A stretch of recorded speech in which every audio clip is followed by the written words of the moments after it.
Olá, hoje vamos falar de um tema que tem sido muito difundido na comunicação social e que se trata do jejum intermitente. Ora, quando falamos em jejum, não é nenhuma novidade. Já na antiguidade se praticava o jejum da cura, por exemplo, era muito praticado no Egito, na Índia, na Grécia. Por exemplo, Pitágoras chegava a fazer 40 dias de jejum, porque achava que a sua mente ficava mais clara, ficava mais livre para pensar nos assuntos científicos, enfim. Depois havia também o chamado jejum religioso. As grandes religiões maioritárias, como os hindus, os budistas, os muçulmanos, os judeus e os cristãos, praticaram sempre, ainda praticam, o jejum.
New Start.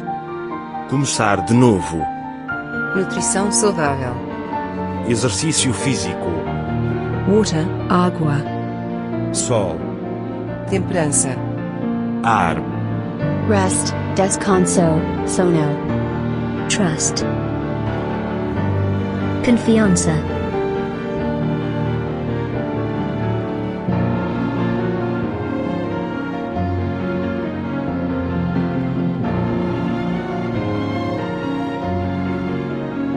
O Dr. Luís Castelo é médico, trabalha no Hospital da Perlada no Porto. É mestrado em Saúde Pública e especialista em Lifestyle Medicine pela Universidade de Loma Linda. Membro do American College of Lifestyle Medicine. É também certificado em Nutrição pela Universidade de Cornell, Estado de Nova York. Ora, há vários tipos de jejum, como podem compreender. Há jejum total, quer para alimentos sólidos, quer para alimentos líquidos. Há um jejum parcial, em que é permitida a ingestão de líquidos. E depois há quem faça o jejum de frutas, o jejum de sumos. Há também ainda o jejum por razões médicas, quando temos que preparar uma cirurgia, por exemplo. E também há o jejum por doença. Quando estamos doentes, normalmente o nosso organismo rejeita os alimentos, não temos um apetite devorador e por vezes ficamos horas sem comer e sem sentirmos problema nenhum. Quanto ao jejum intermitente, o tema que nos leva a falar neste momento, não é propriamente uma dieta, é mais um padrão alimentar e foi muito popularizado pela BBC em 2012 com o intuito de ajudar as pessoas a perderem peso. Ora, isto preconiza a ingestão de alimentos entre as 7 da manhã e as 15 da tarde, ou, noutra versão, entre as 7 da manhã e as 19 horas. Todo o resto não há ingestão de alimentos e mantém-se, porém, a hidratação oral. Outros tipos de jejum intermitente. Há quem faça o jejum de 24 horas, 1 a 2 vezes por semana, ou então, em vez de ser um jejum total, será uma redução de 500 a 600 quilocalorias em 2 dias alternados por semana. E outro tipo será, por exemplo, saltar refeições. Um dia salta-se o pequeno almoço, no outro dia salta-se o jantar, 2 ou 3 vezes por semana. Portanto, como podem ver, há várias formas de fazer o jejum intermitente. Ora, será que há vantagens neste padrão alimentar? Ora, de facto, verifica-se que o jejum intermitente tem sido muito eficaz para baixar os níveis de insulina, por exemplo, especialmente se for combinado com uma dieta de alimentos integrais e baseada em vegetais. A nível metabólico, é capaz de baixar o colesterol e os triglicerídeos, baixa também a hipertensão arterial, melhora as doenças inflamatórias e as doenças autoimunes, melhora a memória, por exemplo, e diminui os marcadores inflamatórios, nomeadamente a interleucina 6 e a proteína C reativa. Há ainda estudos que provam que melhora a sensibilidade da insulina, o que é uma vantagem para os doentes diabéticos.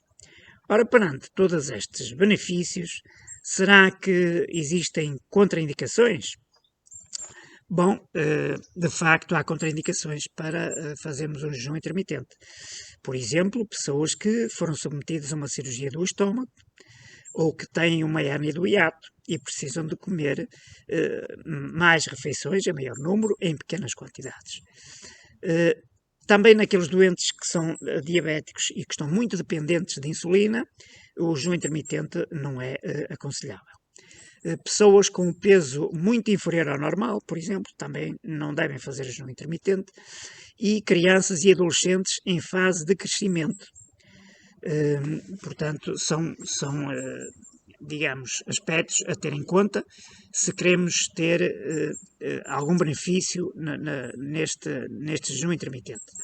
Também, uma coisa que não é aconselhável é quando fazemos jejum, mantemos uma atividade física intensa. Isto não faz qualquer sentido, porque as nossas reservas de glicose esgotam-se rapidamente no nosso fígado e depois poderemos ter níveis de glicemia muito baixos que nos podem pôr até a própria vida em risco. Ora, perante isto, que regras é que eu posso usar ou que tipo de jejum intermitente é que eu posso utilizar para poder tirar algum proveito em relação à minha saúde? Pois, de facto, não faz sentido nós fazermos um jejum intermitente com o objetivo de ter mais saúde e não ingerirmos alimentos saudáveis. E, portanto, as regras são muito simples. Os alimentos devem ser integrais, porque se vamos utilizar alimentos refinados, esses estão no grupo dos alimentos inflamatórios e que causam doença. Portanto, não faz nenhum sentido usarmos esses alimentos. Outra regra deve ser as horas regulares das refeições. Devem ser sempre à mesma hora, bem como as horas de dormir, porque implicam também, estão implicados no horário das refeições.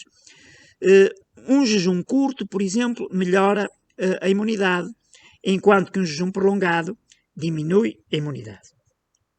Assim, em que ficamos? Qual seria o jejum intermitente ideal em relação às horas da ingestão de alimentos?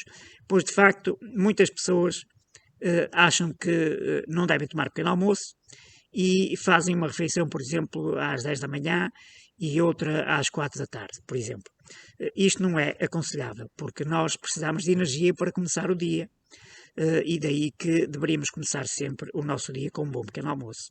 Assim, eu penso que o melhor tipo de jejum intermitente que podemos fazer, quer tenhamos 2 ou 3 refeições por dia, será iniciar um pequeno almoço logo pela manhã, entre as 7 ou entre as 8, dependendo dos horários de trabalho que cada um tem, e depois fazer uma outra refeição que pode ser às 1 da tarde ou às 2 da tarde, e, portanto, aí já estamos com uma diferença de horário muito grande em relação, entre as duas refeições, que no mínimo deve ser de 5 horas, porque é o tempo necessário para que um ciclo digestivo se faça. E se eventualmente tivermos uma terceira refeição, essa poderá ser então muito próximo das 19 horas e deve ser uma refeição o mais leve possível. Ora, sendo assim, temos depois uma data de horas de jejum e que só tem benefícios para a nossa saúde. Assim, deveríamos evitar, então, como já falei, os alimentos refinados, tudo que sejam refrigerantes, os produtos de pastelaria, os fritos, evitar também aqueles alimentos que não têm, praticamente são utilizados por prazer e não como forma de nos alimentarmos, não é? As guloseimas, por exemplo, não são realmente necessárias à nossa saúde. Dentro disto, haverá alguma dieta que eu possa adotar, alguma dieta especial ou recomendada para manter o jejum intermitente? Ora, há duas dietas que não se recomendam, como sejam a dieta paleo e a dieta cetogénica. Elas, no fundo, são semelhantes, mas têm duas principais desvantagens. Primeiro, são muito pobres em hidratos de carbono e os níveis baixos de hidratos de carbono podem nos causar uma situação que se chama depressão. Por outro lado, são muito ricos em gordura saturada, que nos pode fazer aumentar a resistência à insulina e daí termos hipertensão arterial, termos diabetes, bem como uma sobrecarga renal devido ao excesso de proteína. Por isso, estes são os cuidados que devemos ter se queremos realmente pôr em prática este tipo de jejum, de forma a que possamos tirar proveito para a nossa saúde. Fiquem bem e até uma próxima oportunidade.